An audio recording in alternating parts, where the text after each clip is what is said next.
Beetle.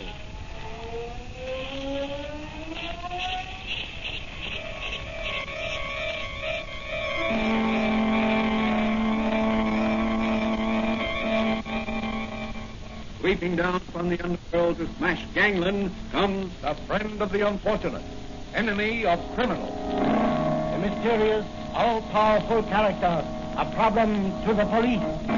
But a crusader for law. In reality, Dan Garrett, a rookie patrolman, loved by everyone but suspected by none of being the Blue Beetle. As the Blue Beetle, he hides behind a strange mask and a suit of impenetrable blue chain armor, flexible as silk but stronger than steel.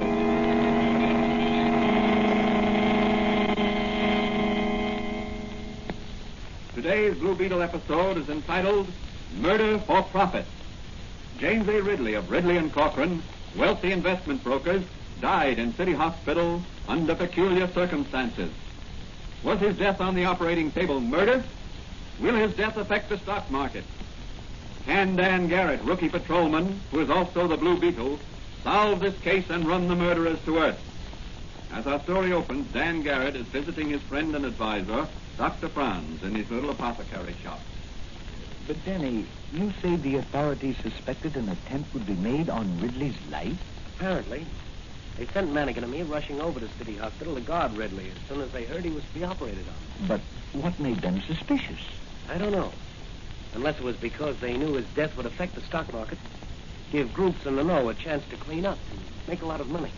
How? Well, Ridley was an international figure in investment circles. He controlled several large corporations. Yes, I know that. His death will undoubtedly cause the stocks of those corporations and possibly others to drop temporarily. Yes, but... Doc, if some crooked professional speculators were sure Ridley would not come off that operating table alive, they could play the stock market and clean up a fortune. But what about the other investors in the market? Wouldn't they stand to lose all they had? Precisely. But the murderers of Ridley wouldn't care about that. And why are you so certain it was murder? Look, Doc, here's what happened. When Mannigan and I arrived at the hospital this morning... Hey, Danny, it looks like something's up. Yeah. Wait, I'll ask this guy coming along the hallway and find Dr. Bartlett.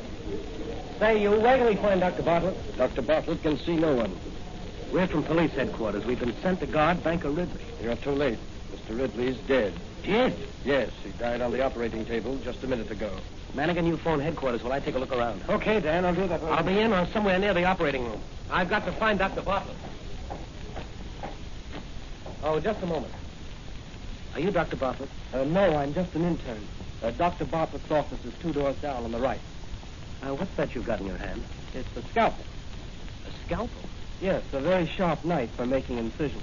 What are you doing with it? Well, I'm not permitted to speak. Come on, open up. I'm the law. Well, you'll have to see Dr. Bartlett. I'm seeing you right now with a bloody scalpel in your hand. Here in this room here, I want to talk to you. But in you go. Now tell me what happened in the operating room. I assure you, it's against the ethics of... Ethics be hanged. Talk. Did you kill Banker Ridley? No, I tell you I had nothing to do with it. Then what are you doing with that scalpel? I picked it up after the lights went on. The lights went on. Were they off? Yes. Just after Dr. Bartlett made the incision in Mr. Ridley's throat and was about to operate on the diseased gland, the lights went out suddenly and a stench bomb exploded just inside the door. It blinded everybody and everything was confusion. When the lights finally went on, Mr. Ridley was breathing his last. An artery in his throat had been severed. Where were you standing? Across the table from Dr. Bartlett. Then you could... Yes, but I didn't. What are you doing with that scalpel? I told you, I picked it up when the lights went on. Why? I noticed it was bloody. Well, wouldn't it naturally be? Hadn't it just been used to make an incision? Not this scalpel. The one Dr. Bartlett used to make the incision had already been put back into the sterilizer. But why should you pick up this scalpel? Well, I thought there might be fingerprints on it. Fingerprints? When everybody would be wearing sterile rubber gloves? Well, I didn't stop to realize that. Your story is pretty thin. I'm going to take you down to headquarters and let some of our... From your story, I take it you suspect the intern of having killed Ridley during the confusion caused by the unexpected developments. No, I don't, really. I think someone higher up is the guilty person. Surely not Dr. Bartlett. He's one of the most famous and respected surgeons in the country. Ridley's death meant profit in millions to someone or to some group. You know the lengths to which some of our most respected citizens will sometimes go to acquire quick riches. That's true. You know, money is all right when it does good. But money is evil when it causes evil. Well, there's the first edition of the evening papers. Listen.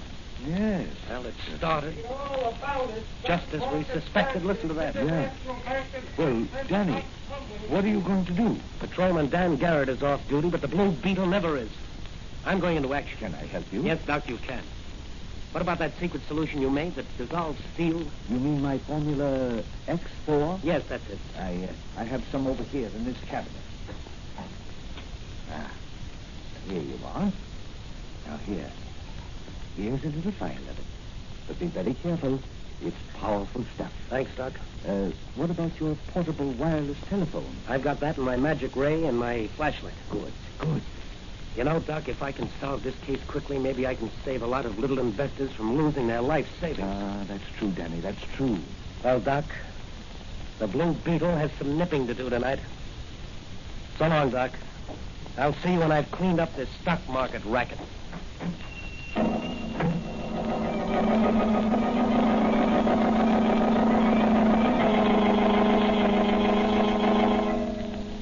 Again, the Blue Beetle rides the night wind. In his speedy motor car, he sets out in search of the murderers of Banker Ridley. Will he unmask them? Can he uncover their plot to make millions by murder? Where will the Blue Beetle strike first? In a dark street at the rear of the Ridley home, a long blue motor car comes to a stop.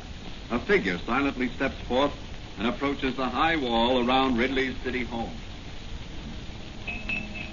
Now, here's the rear of Ridley's house. I'll have to watch my step. This wealthy neighborhood's well guarded. Here's a door in this wall. Locked, I'll bet. Just as I thought. Let me see now. Try one of these master keys. No, that one won't do. Try this one.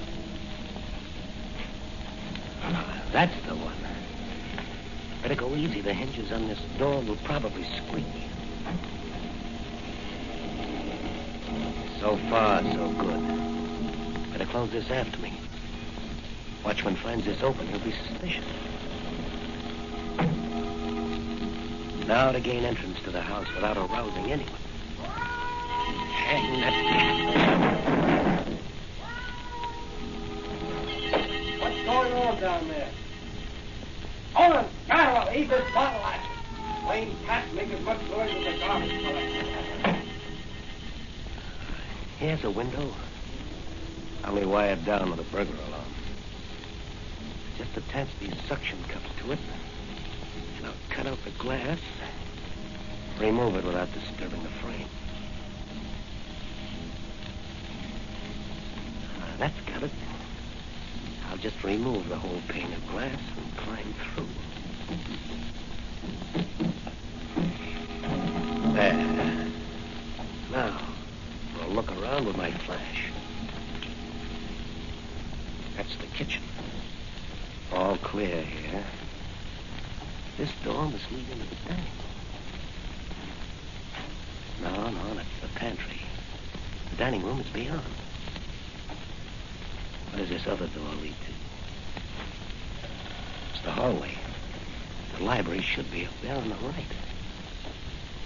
Everything is dark. Well, this is my chance to search the place. I'll take the library first.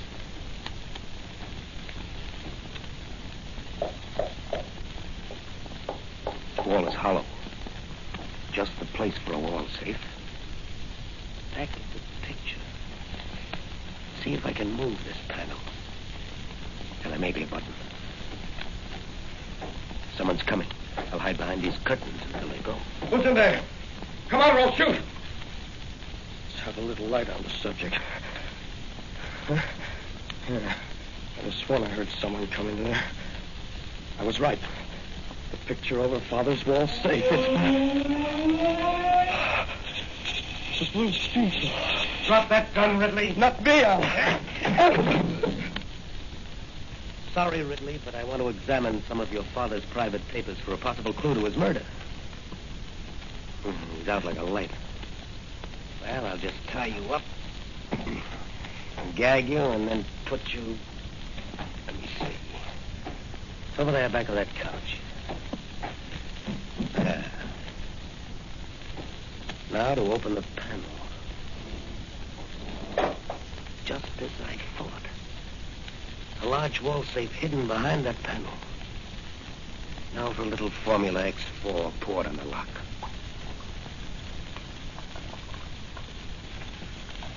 She's working all right.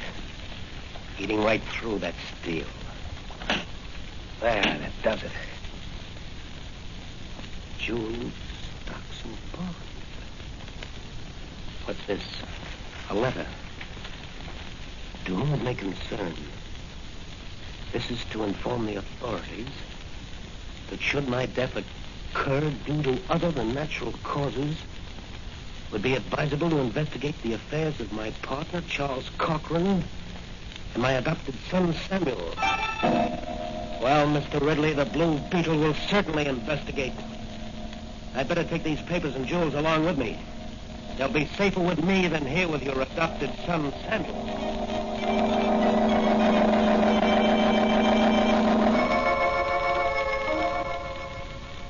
Off into the night sped the Blue Beetle on the trail of those responsible for the death of Banker Ridley.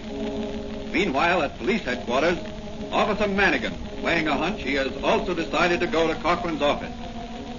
In the still of the night, two cars are speeding toward the same destination. Each has a single occupant. One of the cars reaches its destination ahead of the other. A mysterious figure alights and disappears behind the building on the corner. Quickly he mounts the fire escape. A minute later, a circle of light is playing on the door of a safe. In the middle of that circle of light is a large Blue Beetle. The doctor's Formula X4 worked once before tonight. It ought to work here. Sure is powerful stuff. Now let's see what this safe contains. Stocks, bonds, and certificates. Here's a list of something. To be sold short for Samuel Ridley, Charles Cochran, and Mr. John Smythe. If and when. I wonder who this Mr. Smythe is. You'll never know, Mr. Blue Beetle. Officer Manigan. Isn't it late for you to be out alone? No, none of that. I've got you covered, and I'll shoot you if you make a move. You're going to the station house with me. Maybe you can explain to the DA what you're doing in this office at that safe there. I was looking for the lost cord. Cut out the wisecracks and slip these bracelets on. I'm sorry, Manigan. We both seem to be cornered. That door in back of you is blocked. What? What? Never take your eyes off your man until you've got him securely handcuffed, Manigan.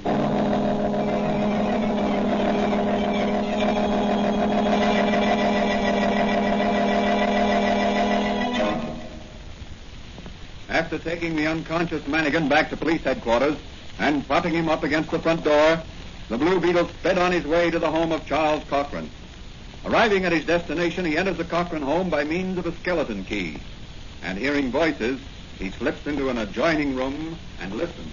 Oh, here's your check, Dr. Bartlett, for $7,500. Your fee for operating on old man Ridley.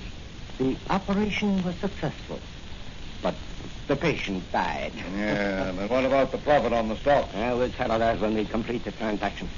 I'm carrying your account under the name of Smythe, you know. Yes, but what if... Oh, are you worrying about the intern who was arrested? Yes, frankly, I am. Well, don't worry about him.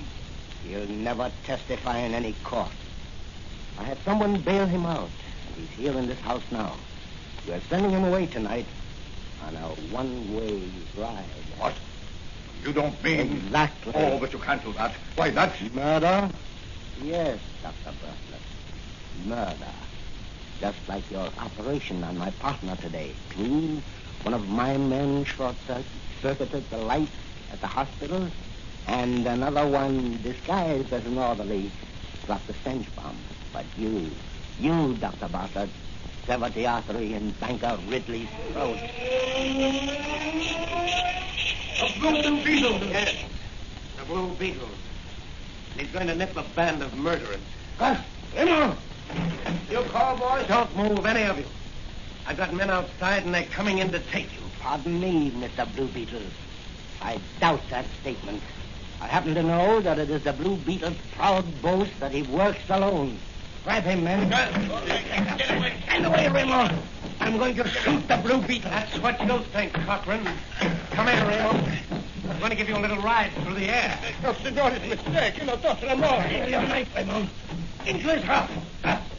Rip up the Blue Beetle. Right, boys. Oh, right on the toe of my boot guts. And now you, Raymond, up you go. Oh, no, senor. And across the room, and you'll bust flat. Blue Beetle, get those hands up. Young Samuel Ridley. You must be Houdini to have gotten out of those bonds, or else I've forgotten my sailor knots. You've forgotten something else, Blue Beetle. I'll take whatever you took from my father's safe. Certainly, Ridley. Here you are. Good. I thought this gun would make you see reason. Foxed you, Ridley. Now, all of you, stand over there. I'm going to release the intern you're holding prisoner, and then... Good, you Beetle is out like a light. I'll tie him up and throw some water on Wayne there. Right, boys. Getting out of here. Oh, no, you're not, Dr. Bartlett. I need the famous surgeon for one more little operation. No. Don't worry, Dr. Bartlett. It won't be murder this time. But I've got a better idea. Just a little operation on the Blue Beetle's vocal cords and the muscles of his arms. What good will that do? He won't be able to speak or write when you get through with him. And he doesn't dare turn himself over to the police. No, it's But fiendish. necessary. Gus. Yeah, boss. Take the Blue Beetle into the other room and put him with the intern. Then come back here. Okay, boss. Gee, he's heavy. Maybe he's dead, boss. He'll wish he were before I get through with him. The Blue Beetle's nipping days are over.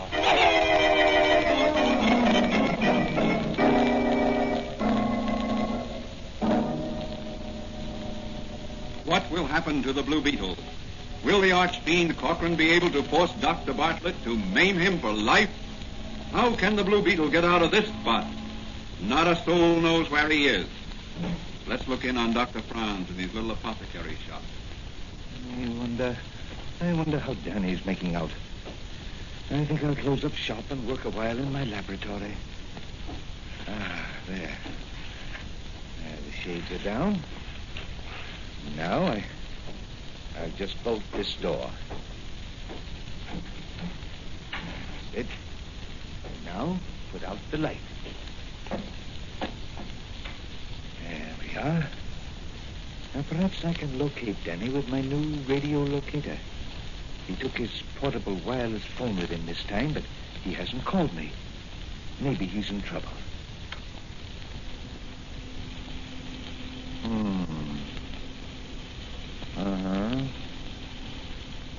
I can't seem to locate him. I'll just swing it north 2 more degrees. There. Now let's see. That's got him. Contact meter registers pretty weak, though. His vitality must be low.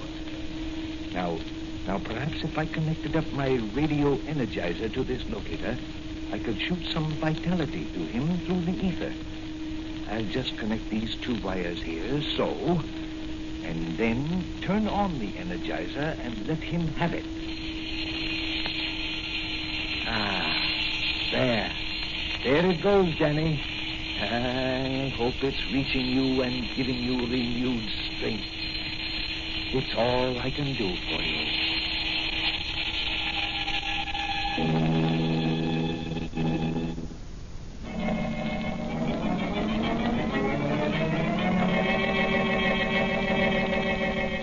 Are the energizing rays sent out by Dr. Franz reaching the Blue Beetle?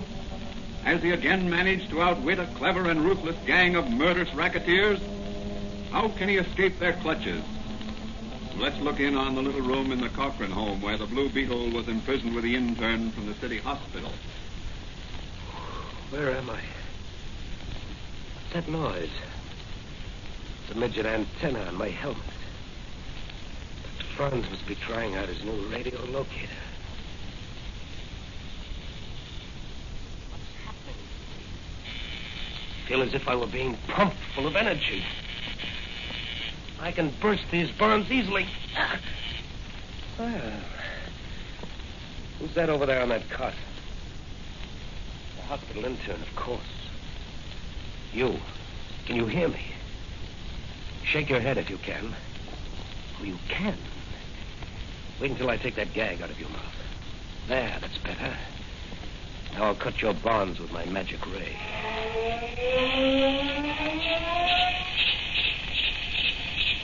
The Blue Beetle. That's right. How do you feel? A little weak. You hold my hand a minute. Get some energy from me. Now, do you think you could hold a gun on some men if I help you? I could hold it alone. You certainly pepped me up. How did you do it? That's a secret. Now, here is your chance to be a hero. I'll do anything I can to get out of here. Good. Have you a fountain pen? Yes. Here it is. Will you hold it like this, you see? Like a pistol. This way? That's right. It'll fool those men in the other room until we can pick up a real gun inside. Now, you follow me. We're going in and clean up those rats. What's the matter with your eyes? They're shining like searchlights. Due to a new invention of a friend of mine. Come on.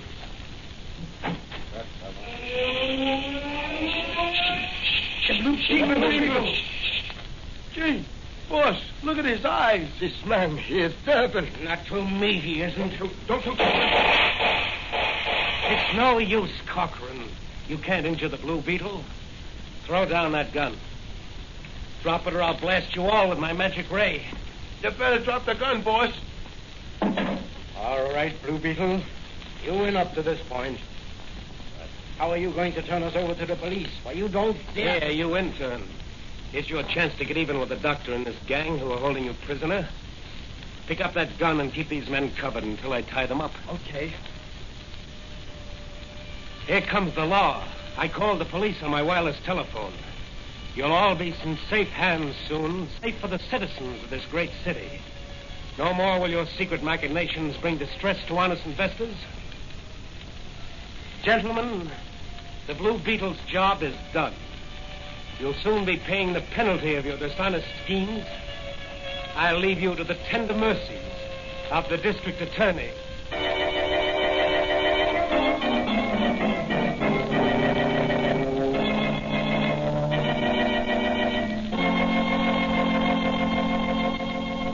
In the early hours of the morning, Patrolman Dan Garrett, no longer the Blue Beetle, sat in Dr. Franz's living room. Danny, you did a swell job. And now you'd better get some rest.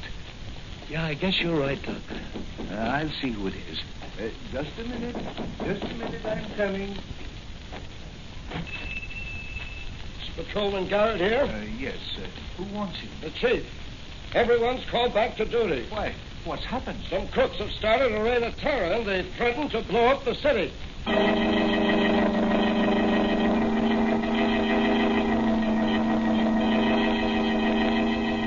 There's no rest for the Blue Beetle or for Patrolman Dan Garrett.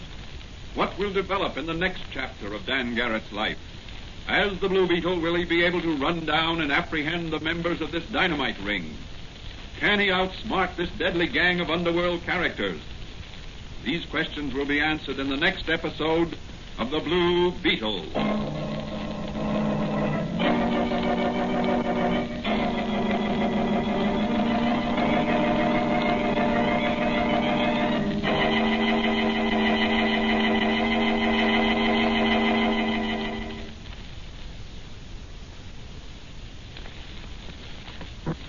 And now, here's the Blue Beetle himself to say a few words.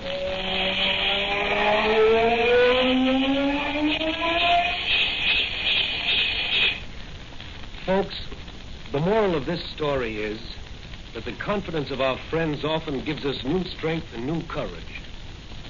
and also that our confidence and friendship for others often helps them. In other words, confidence and friendship among mankind is vital. And if everyone is sincere in everyday life, they will aid others or be aided by others, just as Dr. Franz sent new vigor and vitality to me in order that I might rise and fight. So my advice to young and old is to cultivate the friendship and confidence of your fellow men. And through that friendship and confidence, find new strength and courage to face the problems of each day.